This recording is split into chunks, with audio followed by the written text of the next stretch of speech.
ఈరోజు దేశంలో మనం ఇథనాల్ బ్లెండెడ్ పెట్రోల్ వాడతాం.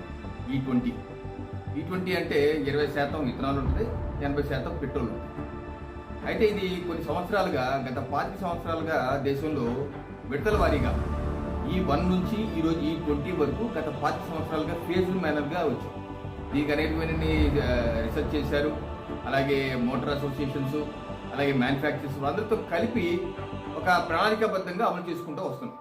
అయితే ఇటీవల కాంగ్రెస్, కమ్యూనిస్టు, ఆమ్ ఆద్మీ పార్టీ వీళ్ళ ఆరోపణ ఏంటంటే, కేజ్రీవాల్ గారు అంటారు ఈ ఇథనాల్ అనేది విదేశాల అమెరికా నుంచి తీసుకొస్తున్నారు, వాళ్ళ కోసం ఈ పని చేస్తున్నారని చెప్పండి. కేజ్రీవాల్ తెలియదు ఏంటంటే ఇథనాల్ తయారయ్యేది మన భారతదేశంలోనే.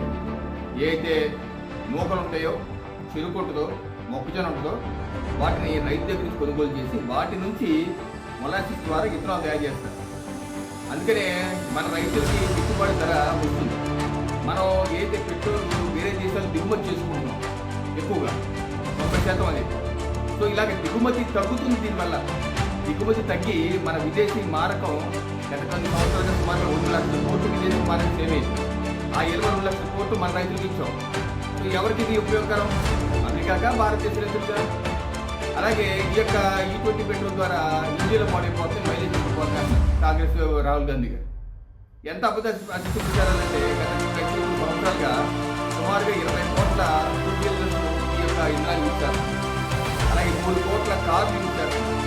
అన్ని రీసెర్చ్ సాంకేతికంగా రీసెర్చ్ చేసే అమలు చేశారు. ఎక్కడ ఎటువంటి ఇబ్బంది లేదు, ఎక్కడ ఎటువంటి కంప్లైంట్ లేదు. అయినా సరే వీళ్ళు కావాలని చెప్తున్నారు. ఎందుకంటే ఫ్యూచర్లో రకరకాల దేశాలు, బ్రెజిల్ లాంటి దేశాలు ఈరోజు E85 కూడా అమలు చేస్తారు. E85 అంటే 80% ఇథనాల్, 15% పెట్రోల్.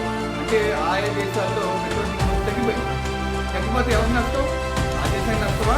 పెట్రోల్ అమ్మే దేశాలు నష్టం, రిలీజ్ దేశాలు నష్టం. అందుకని రిలీజ్ దేశాల యొక్క కుంభకోణాల్లో వారి యొక్క దానిలో ట్రాప్లో పడి విపక్ష పార్టీలు భారతదేశం జరుగుతున్నటువంటి యొక్క E20 అనే కార్యక్రమాన్ని ఆపాలి, తద్వారా పరాయి దేశాలకి లాభం చేయాలని చెప్పి ఈ అసత్య ప్రచారాలు చేస్తున్నారు. దయచేసి ఎవరు నమ్మద్దు. ఈ యొక్క E20 పెట్రోలు మన పర్యావరణానికి హితమైనది, అలాగే రైతులకి మంచిది, గిట్టుబాటు ధర వస్తుంది, అలాగే మన వాహనాలకు కూడా చాలా మంచిదని చెప్పి